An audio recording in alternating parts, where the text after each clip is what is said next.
ఉప చాప్టర్స్ అన్నీ కలిపి లెక్కేస్తేనే 420.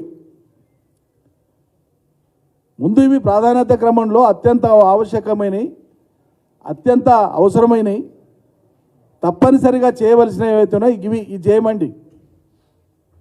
చేయలే, మీరు ఘోరంగా మోసం చేసిండ్రు. చాలా తీవ్రమైన అన్యాయం ఇది. సర్ది చెప్పుకోవడానికి ఏం సర్ది చెప్తారండి? ఇప్పుడు వేరే వాటికంటే ఫారాలు దరఖాస్తులు అడుగుతున్నారు మీరు. సరే, అదొక డ్రామా. గ్యారంటీల కోసం ప్రజల నుంచి దరఖాస్తులు. మరి రైతు బంధుకి ఏం దరఖాస్తు అవసరం ఉంది? మీరే ప్రకటించారు కదా. ప్రభుత్వంలోకి వచ్చిన వెనువెంటనే జరిగిన కేబినెట్ సమావేశం వివరాలు వెల్లడించేటప్పుడు మీరే చెప్పినారు కదా, మీ ప్రభుత్వమే చెప్పింది కదా,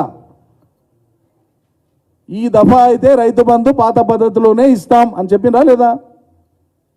మరి దానికి వేరే ఆధారాలు అవసరం లేదు కదా, వేరే డీటెయిల్స్ అవసరం లేదు కదా, ప్రభుత్వంతో ఉన్న డీటెయిల్స్తో పోయేదే కదా. మరి ఎందుకు ఇస్తలేరు? అంటే ఇవ్వకపోయినా ఈ ప్రభుత్వాన్ని మేమేమనం అనేటువంటి మేధావులు ఇప్పుడు రైతుల పక్షాన ఉంటారా, మీరు ఎవరి పక్షాన ఉంటారో ఆలోచన చేసుకోండి. మీ మేధోతనం యొక్క డొల్లతనం ఏందో ఇలా ప్రజలకు తెలిసి రావాలి.